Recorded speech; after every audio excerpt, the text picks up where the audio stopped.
FIR file చేయండి. Sections చెప్తాను రాసుకోండి. Section 366 blackmailing a girl. నీ మీద పెట్టిన కేసు ఒప్పుకుంటావా లేదా?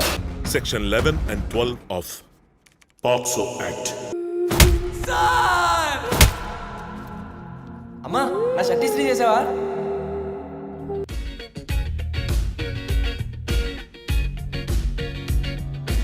देखा ये गया है अक्सर कि जिस बच्चे या बच्ची का बाप नहीं रहता ना दुनिया में, तो उसके 10 बाप खड़े हो जाते हैं, कभी मोहल्ले से, कभी घर से, कभी बाहर से, खानदान से, चचा फूफा ताया मामू, सब में से कोई ना कोई बाप बन के खड़ा हो जाता। कोई नहीं खड़ा होता तो पड़ोसी हो जाता है, लेकिन मजा लेके इनमें से कोई एक शख्स भी उस बच्चे या बच्ची का एक लाड उठा ले। लाड उठाना तो बड़ी बात होती है, कोई किसी की गलती माफ़ करने को तैयार नहीं होता उन बच्चों की, और गलती माफ़ करना तो मैंने शायद उससे भी बड़ी बात कह दी है। जिसका बाप नहीं होता उस बच्चे से तो गलती ही नहीं पूछी जाती कि बेटा तुमने की भी है या नहीं किया। मैं बात कर रही हूँ फिल्म कोर्ट की। कोर्ट एक ऐसी मूवी है जो अभी तेलुगु है या तमिल है, यहाँ आई है और मैंने नेटफ्लिक्स पे देखी। मुझे बहुत अजीब लगा देख के, और बहुत सारी चीज़ों में होता है ना कि आंखें खुली रह गई। अब आप बोलेंगे ये आंखें किसकी खुली रह गई, तो जी मेरी। मैं शाफिया खान आपके साथ हिट और फ्लॉप की एक नई एपिसोड के साथ बात करेंगे कोर्ट मूवी की, जिसके अंदर दिखाया गया है कि रिश्तों और कानून का किस तरह मजाक उड़ाया गया है और किस तरह उससे फ़ायदा उठाया गया है। तो शुरू करते हैं बिल्कुल शुरू से। ये एक ऐसी मूवी है जिसके अंदर एक बच्ची है जिबाली और एक उसी के हम उम्र लड़का है चंदू। अब होता यह है कि जो 9 उम्र लड़कियां होती हैं, ये भी और लड़के भी ज़रा रॉन्ग नंबर करके लोगों को छेड़छाड़ करने में, तंग करने में मज़ा करते हैं। अभी थोड़ा जो हम लोगों का माहौल चल रहा होता है उसके अंदर ऑनलाइन कर लेते हैं, वरना ये फ़ोन करके एक दूसरे को बता रहे होते हैं जी, तंग करते हैं ना कि रॉन्ग नंबर की तरह कॉल करते हैं। तो इस तरह से एक लड़की को एक लड़का नज़र आता है, उनके करीब में होता है, उसको नज़र आता है और वो उसकी थोड़ी बहुत बातों से इंस्पायर होके उसे कॉल करके उसको ऐसे ही तंग करने की कोशिश करती है। और वो तंग करते करते उन दोनों में थोड़ी लड़ाई शुरू हो जाती है। फिर दोनों एक दूसरे को समझने लग जाते हैं थोड़ा सा। फिर वो लड़का उससे चाहता है कि भाई तुम कौन हो, मुझे दिखो। और वो एक दिन इवेंचुअली उसे उसके ट्यूशन में देख ही लेता है जब वो नाम पुकारा जाता है उसका। यहाँ उस लड़के को वो अच्छी लगने लग जाती है, दोनों में मोहब्बत हो जाती है।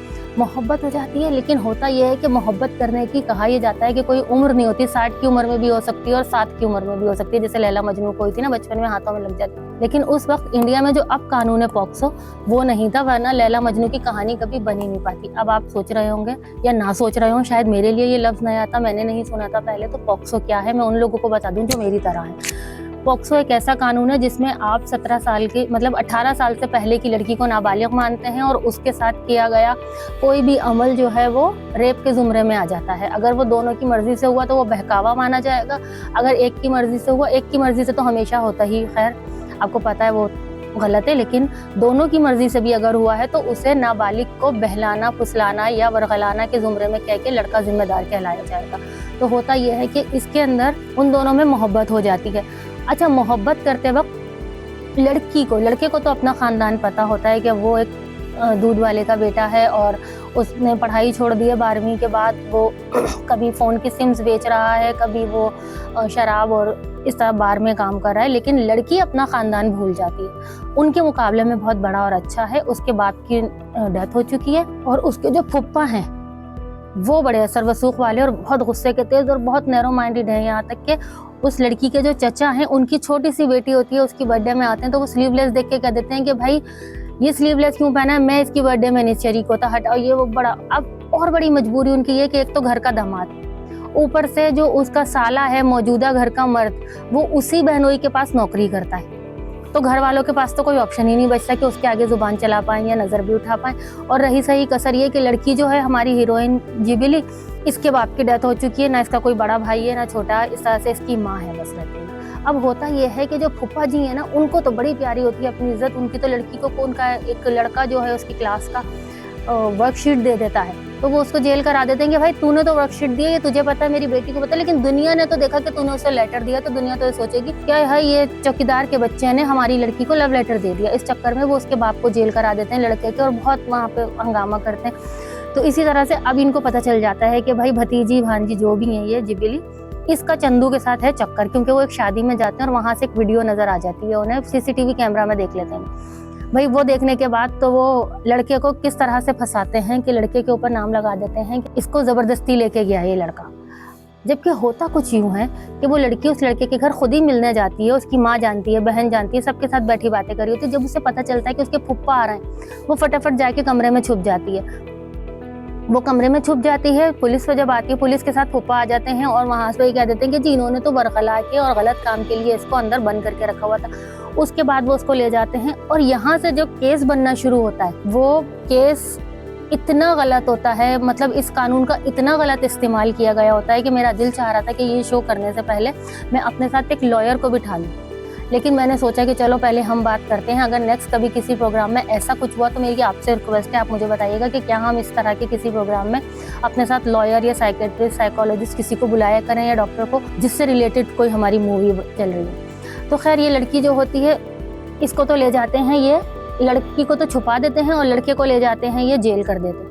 अब उसका रिमांड चलता रहता है, लेकिन उसको कहीं पे भी वो नहीं मिल रहा होता, क्योंकि पॉक्सो केस के अंदर कोई वकील जीत नहीं सकता। अब दूसरी तरफ आ जाते हैं कि जब इनकी लड़के का पता चल जाता है कि जी वो तो हारने वाले हैं केस, तो लड़के के माँ बाप और भाई मिलके कोई दूसरा लॉयर ढूंढते हैं, कोई बड़ा। अब जब ये दूसरे बड़े लॉयर के पास जाते हैं तो वहाँ पे बड़ा लॉयर तो लेने से थोड़ी सी घूमा फिरी के बाद मना कर देता है, लेकिन उसका एक असिस्टेंट ले लेता है वो केस। तो एक ऐसे वकील के हाथ में अब लड़के का केस है, जिसका जो अपना बॉस है, जो उसका अपना मतलब सीनियर लॉयर है, वो उसे एक सवाल में फंसा देता है और वो उन सवाल के जवाब से ही नहीं निकल पाता है कभी। तो उसको अंदाज़ा होता है कि जी वो ये समझता है इस बात के बाद कि मेरा जो बॉस है वो मुझे देना ही नहीं चाहता कोई केस, मेरे साथ के आए हुए लोगों को केस पे केस दिया जा रहा है, जिनके पास नहीं है उनको डबल दे रहा है, अपने पास रख लेता है लेकिन उसको नहीं देता। तो सोचता है शायद मेरे साथ भेदभाव कर रहा है। लेकिन खैर ये बॉस चला जाता है इनका शहर से बाहर, तो ये केस ले लेता है चुपके से और लड़ना शुरू कर देता है वो केस। अच्छा जी, केस ले लेता है और केस लेने के बाद उसे अंदाजा होता है, जब अदालत में उतरते हैं सब, तब पता चलता है जी लड़के के खिलाफ तो इतने सबूत हैं कि वो वीडियो भी बनी हुई है कि ये कमरे में लेके गया था। वो पहले तो उसको जीतने की कर रहा होता है, केस जीत जाता है तकरीबन उसका वो जीतने की, लेकिन फिर आखिर में जो उनका फूफा होता है वो दिखा देता है जी वीडियो, जिसमें वो उस लड़की को कमरे में लेके जाता है और यहाँ से ये लड़का परेशान होकर भाग जाता है और कहता है कि जी आपने तो मेरे से सबूत छुपाए थे, पूरा सच नहीं बताया था, छोड़ के चला जाता है। वो छोड़ के जाता है। दूसरी तरफ यहाँ पे उसका बॉस जब वापस आता है वो कहता है भाई देखो मैं तुम्हें इसीलिए केस नहीं देता था, तुम अधूरी बात पे भाग जाते हो, तुमने सवाल ही नहीं उठाया कि इनको ये करने की नौबत क्यों आई। तुम्हें जब मैंने ट्रोल थ्योरी के अंदर फंसाया था तो तुमने ये नहीं सोचा कि ये हो रहा है, ये हो रहा है नहीं था, ये क्यों हो रहा है। वकील का काम होता है सवाल करना, सवाल से ही नहीं खेले तुम, तो उसको समझाता है। फिर ये आता है, इसका केस लड़ता है दोबारा से, सारी चीज़ों को सामने लेकर आता है और फिर ये एक जेन्युइन तरीके से लड़के को छुड़ाता है। यहाँ पे देखते हुए मुझे अंदाज़ा ये हुआ अब हमने इससे सीखा क्या। ये तो एक बहुत हार्ट टचिंग सी स्टोरी थी, लेकिन यहाँ पे हमने सीखा क्या। जो चीज़ सीखी वो ये थी कि जब आपको कहा जाता है ना कि आप ये काम नहीं करें, जब आपको बॉस कहता है ना कि अभी आप ये ना करें, या आपको कोई काम नहीं दे रहा होता, तो हमेशा ऐसा नहीं होता कि वो आपको देना नहीं चाहता काम, या उसकी अपने आपके साथ कोई ग्रजेस हैं, या वो आपको नीच समझता है या कमतर समझता है, या उसकी आपसे कोई दुश्मनी है, या वो चाहता ही नहीं है कि जी आप उसके हाथ से निकल जाएं। कोई अच्छा काम कर लेंगे तो उसके हाथ से निकल जाएंगे, उसने आपको पियोन बना के रखना या असिस्टेंट, नहीं, ऐसा नहीं होता। दरअसल वो जानता है कि आपकी कैपेसिटी क्या है और आपकी वीकनेस क्या है। तो यहाँ पे जब उस लॉयर को ये बताया जाता है कि आपकी ये वीकनेसेस है, तो फिर वो उन पर काबू पाता है और करता है। अब दूसरी तरफ आ जाते हैं केस की तरफ। केस में ये होता है भाई कि ये कानून हमारे लिए मुसीबत का फंदा बन जाता है, क्योंकि कानून के रखवाले ही इसकी सौदागरी कर लेते हैं। इसी तरह से हमने ये भी सीखा इसके अंदर कि अगर बच्चों का अगर बाप मर गया है तो वहाँ पे माँ को खड़े हो जाना चाहिए। माँ फूफा के हाथ में दे देती है वो बच्ची का, और बच्ची का वो सत्यानाश मार देता है फूफा मार मार के। जबकि होना ये चाहिए था कि अगर कोई भी अक्लमंद माँ होती तो वो उस बच्ची को कभी भी फूफा के हाथों पिटने नहीं देती, बल्कि अपनी बेटी के लिए खुद स्टैंड लेती। अगर एक लड़के के साथ वो पकड़ी गई थी, किसी ने सवाल ही नहीं किया लड़की से कि भाई हुआ क्या था, आखिर उस कमरे में क्या हुआ था जहाँ लेके गए थे, 16 मिनट अंदर रहे, और इस बात पे आपने एक लड़के को जो है 3-4 महीने से जेल में बंद करके रिमांड पे डाला हुआ, उसको 14 साल की कैद कराना चाह रहे हो। लड़की के ऊपर बदकारी का इल्ज़ाम लगा के उसकी पढ़ाई छुड़ा के घर में बंद कर दिया, मारपीट हो रही है, उससे कोई बात नहीं कर रहा है, बात भी नहीं कर रहा है, बजाय इसके कि उससे पूछती, माँ तक ने नहीं पूछा। बिल आखिर कोर्ट में जज ऐलान कर देता है जी, ऑर्डर देता है कि लड़की को लाया जाए। जिस वक्त जज कहता है ना कि लेकर आओ, उस वक्त उससे माँ पूछती है कि तुमने कुछ उल्टा सीधा तो नहीं किया। तो भाई उल्लू की पट्टी, तुम शुरू में पूछ लेती कि बेटा तुमने कुछ उल्टा सीधा तो नहीं किया, वो तुम्हें बताती, तुम वहीं के वहीं पे काम कर लेती।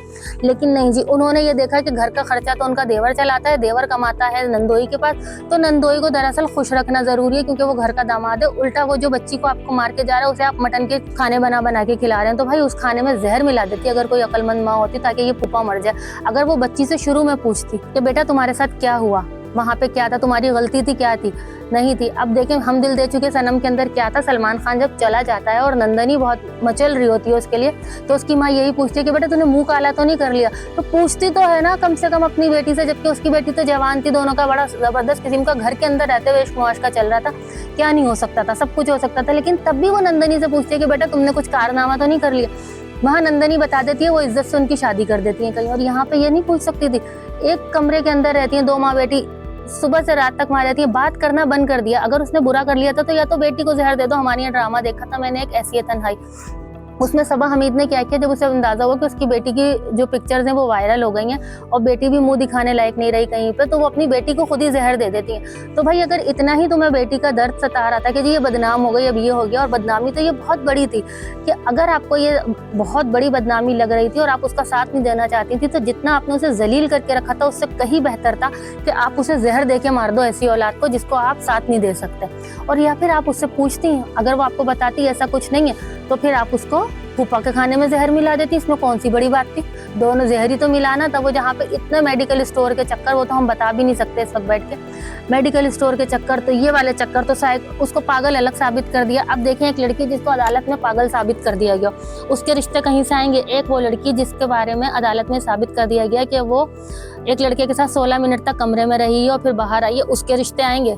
रिश्ते तो उसके वैसे भी नहीं आने थे, तो फिर क्या बुरा था कि तुम अपनी बेटी को मार दो जब तुम उसको जीने के काबिल नहीं छोड़ रही हो तो, या फिर तुम उसको जीने के लिए खड़ी हो जाओ। अगर मैं तो कहती हूँ अगर बेटी से गलत भी काम हो गया ना, तो एक बार अगर बेटी गलत काम कर रहे उसका साथ देके उसको सपोर्ट करें, उसे खड़ा करें, उसे सही गलत का फर्क बताएं, उसको नतीजे दिखाएं और उसके बाद उसका साथ दें ताकि वो दूसरा गलत काम ना करे।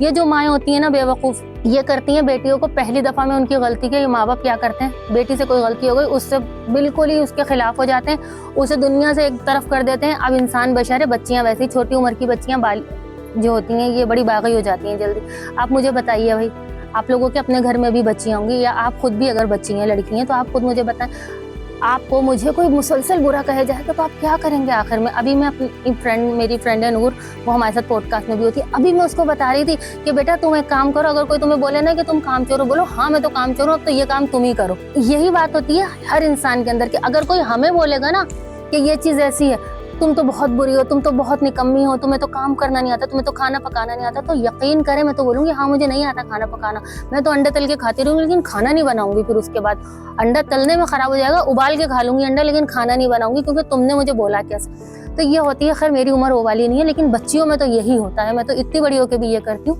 तो बच्चियों में तो होता है अच्छा तुमने हमें ये बोला कि हम ऐसे हैं, वो बोलेंगे ठीक है तुमने मुझे एक लड़के के साथ नाम लिया, लो अब तो मैं घर से भी भाग जाऊंगी, अब तो मैं ये कर लूंगी। और फिर बच्ची का बाप भी नहीं है उसके सर पे, उसकी माँ भी अगर उसके सर से हाथ हटा ले, यकीन करें उसके सर पे हाथ रखने वाले 10 होते हैं। और जिस तरह की ये माँ दिखाई है और दादा और ये सारे लोग पीछे पड़ जाते हैं और नंदोई से इतना दबते हैं, तो शुक्र करें कि नंदोई बदकिरदार नहीं था, वरना वो तो इनकी बच्ची के साथ कुछ भी कर लेता। माँ तब भी हाथ बांध के खड़ी देखती रहती, तो भाई इतनी उल्लू की पट्टी माँ होने से तो बेहतर था बाप के पहले माँ मर जाती। या फिर माँ को चाहिए था इस बच्ची को अगर वो अपने तौर पे नहीं पाल सकती ना, तो ऐसे बच्चों को यतीम खाने में छोड़ दो ताकि वहाँ पे कम से कम सही से पल जाए, क्योंकि ऐसी माँ होने का कोई फायदा ही नहीं है जो दुनिया के सामने खड़े होकर अपनी बच्ची के लिए हाथ ना पकड़ सके किसी का। वो इतना बुरा मार रहा होता है उस मूवी के अंदर, मैं देख के हिल गई कि कोई इतना बुरा मार रहा है उसको। तो बच्ची की गलती होने के बावजूद भी मैं कहती हूँ तुमने उसी को चपले मारनी चाहिए थी उस आदमी को, कि आपने बच्ची को हाथ कैसे लगाया।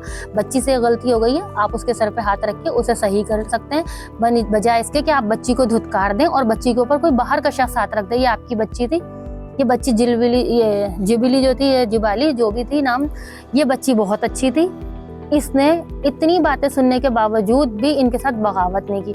तो मेरा एक यही मैसेज है इसके लिए, आप भी मुझे बताइएगा कि अगर मेरी राय आपको गलत लगती है तो भी आप मुझे बताएं, सही लगती है तो भी मुझे बताएं।